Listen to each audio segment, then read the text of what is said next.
Saïd Amouche, bonjour. Bonjour.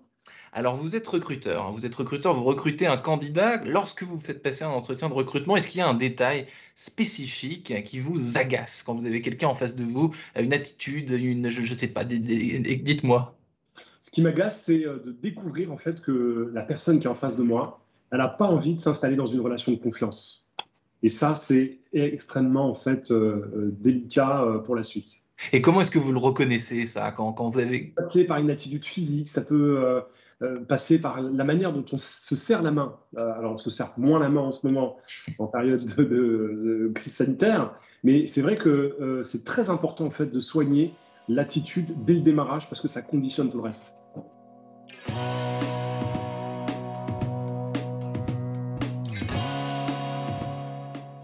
Bonjour à tous et bienvenue au Talk Décideur du Figaro en visio avec aujourd'hui sur mon écran et par conséquent sur le vôtre aussi Saïd Amouche, fondateur du cabinet de recrutement inclusif Mosaïque RH il y a 15 ans déjà, de la fondation aussi du même nom et fondateur du sommet de l'inclusion économique qui vient tout juste d'avoir lieu en 2021. Saïd Amouche, qu'est-ce que vous appelez votre définition à vous du recrutement inclusif? C'est quoi? Le recrutement inclusif, c'est tout simplement un processus ressources humaines qui permet en fait de reconnaître chacune et chacun à la hauteur de sa compétence et faire en sorte qu'on ne soit plus vu par sa capacité finalement à faire de l'esbrouf, sa capacité à être recommandé pour des mauvaises raisons, mais sa capacité à travailler, sa capacité en fait à tenir un poste. Et c'est ça qui est important, c'est-à-dire que réinstaller l'égalité de traitement dans les candidatures, c'est important. On voit très bien combien aujourd'hui on a été en retard sur la capacité en fait de la France à faire émerger des femmes à des postes à responsabilité. C'est pas bon pour la croissance, c'est pas bon pour l'économie, c'est pas bon pour la cohésion sociale. Alors vous vous intéressez, vous, à ces problématiques de diversité et aux discriminations à l'embauche depuis assez longtemps, Saïd Amouche, année après année. Comment est-ce que ça évolue tout ça? Qu'est-ce que vous notez comme évolution positive ou négative d'ailleurs? Alors il y a clairement une évolution positive, hein. On part quand même d'un sujet où on avait le sentiment qu'on était tous égaux et que la méritocratie en fait fonctionnait à plein régime et que cette méritocratie républicaine, elle permettait de mettre tout le monde d'accord. Et ce qu'on a appris depuis un certain nombre d'années, c'est que en réalité, c'est pas si évident que ça d'être considéré par rapport à sa capacité de travailler ou ses compétences. On sait aujourd'hui que c'est livré par un certain nombre de travaux de scientifiques qui nous disent que depuis 10-12 ans, eh bien, il y a une inégalité dans les processus de recrutement, qu'il existe des discriminations sociales, des discriminations qui sont liées au lieu d'habitation, des discriminations qui sont liées à l'origine culturelle. Et ces injustices, ces micro-injustices, en fait, ne font pas du bien à l'économie, et c'est pour ça qu'on a décidé en fait de prendre le taureau par les cornes. Et on a vu en fait des positions en fait d'ouverture. Je pense qu'en réalité, la principale information qu'il faut retenir, c'est qu'en réalité, on est piégé par nos biais et on a le sentiment en fait qu'il n'y a pas de sujet. En réalité, il y a un vrai sujet qu'il faut traiter pour faire en sorte que justement nos organisations, qu'elles soient publiques ou privées, puissent s'enrichir au maximum. Ce que Le vous dites polyvalent. justement, Saïd Amouche, dans un entretien au Monde très récent, qu'il y a beaucoup d'entreprises, justement, vous l'avez dit, qui sont dans le déni sur ce sujet, quand bien même elles communiquent sur le fait qu'elles se sentent concernées et qu'elles s'intéressent de très près à ces questions. Donc tout ça est assez paradoxal finalement, être dans le déni tout en agissant et en étant acteur de ces problématiques sociétales.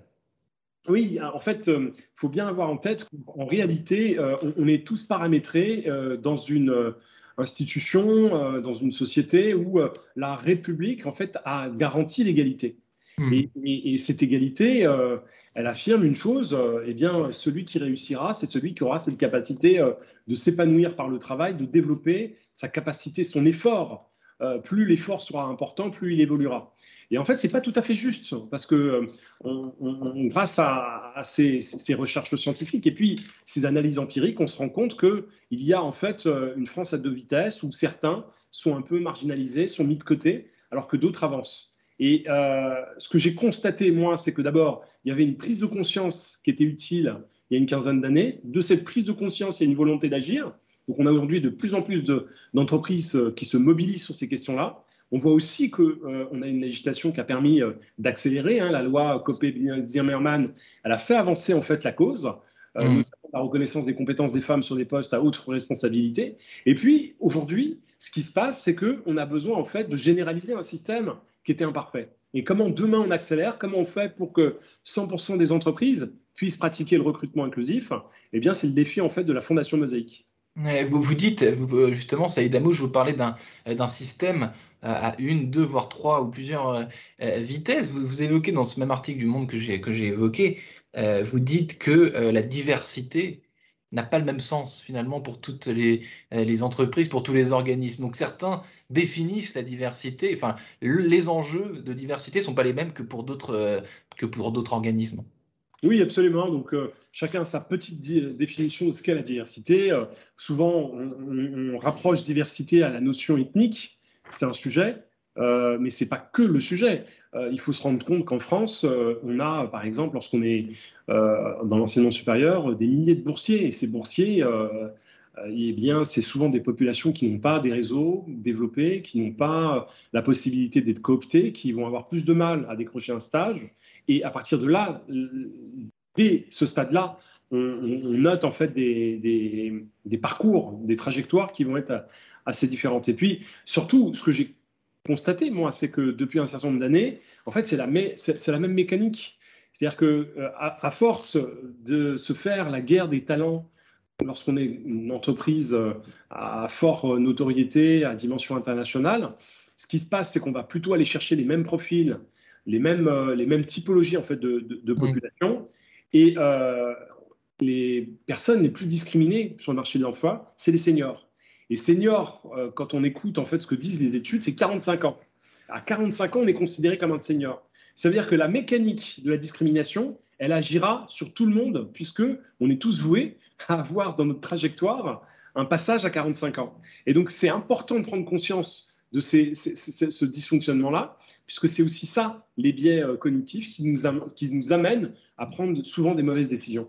Et finalement, Saïd Amouche, quand je vous écoute, donc 45 ans, et on rentre dans une case de senior, on vient de décrire finalement plusieurs cases. Et si je vous écoute bien, être dans la case précise, ces talents qu'attendent, vous dites, ces profils similaires, mais ça regroupe très peu d'années et ça regroupe très peu de personnes. Très peu d'années, absolument, voilà. Donc ça veut dire qu'on est en train de se battre, il y a une surenchère sur une catégorie de la population qui sont plutôt des jeunes, bien éduqués, avec des bons cycles de formation. Et d'ailleurs, c'est des populations sur lesquelles on injecte le plus de formation, donc qui progressent très vite dans les organisations et qui performent. Et à un moment donné, eh bien, c'est la relève qui s'installe et on décroche, en fait, on a été vu comme étant on a été vu comme étant un profil à potentiel, et puis petit à petit, c'est moins vrai, puisque il y a une concurrence qui s'installe, et puis une désorganisation une désorganisation de la démarche. Ah ouais. Et vous avez organisé, Saïd Amouche, le premier sommet de l'inclusion économique, là, il y a quelques jours, hein, à Bercy. Est-ce que vous en êtes content? Et surtout, quels enseignements vous tirez de cet événement? Alors, le sommet de l'inclusion économique, c'était d'abord un temps de revendication et de plaidoyer, puisque c'est la Fondation Mosaïque qui a décidé de l'organiser, avec une conviction profonde, c'est que ces questions de réussite professionnelle, tout le monde a le droit en fait de réussir professionnellement, à condition évidemment qu'on ait envie, qu'on ait les compétences et qu'on puisse rentrer dans des dynamiques de motivation fortes. On considère aujourd'hui, à la lecture de différentes études, et la dernière, c'est le cercle des économistes qui nous a livré, qu'on a une partie de la population qui devrait travailler parce qu'elle est formée, éduquée, qu'on appelle les NEETs. Et Hmm. cette partie de la population, en fait, est à l'écart du marché du travail parce que, grosso modo, on a un certain nombre d'inégalités dans le processus de recrutement.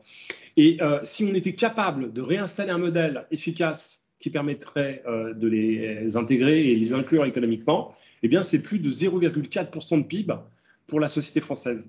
Et donc ça, c'est intéressant de prendre le sujet avec l'angle économique parce que la France ne peut pas s'offrir la possibilité en fait de laisser sur le bas-côté une partie de ses concitoyens qui ne souhaitent simplement réussir leur vie professionnelle. Saïd Hamouche, fondateur du cabinet de recrutement inclusif Mosaïque RH et donc fondateur là, du sommet de l'inclusion économique. Merci infiniment d'avoir répondu à mes questions pour le Talk Décideur du Figaro. Je vous souhaite une excellente fin de journée. Merci Quentin, à bientôt.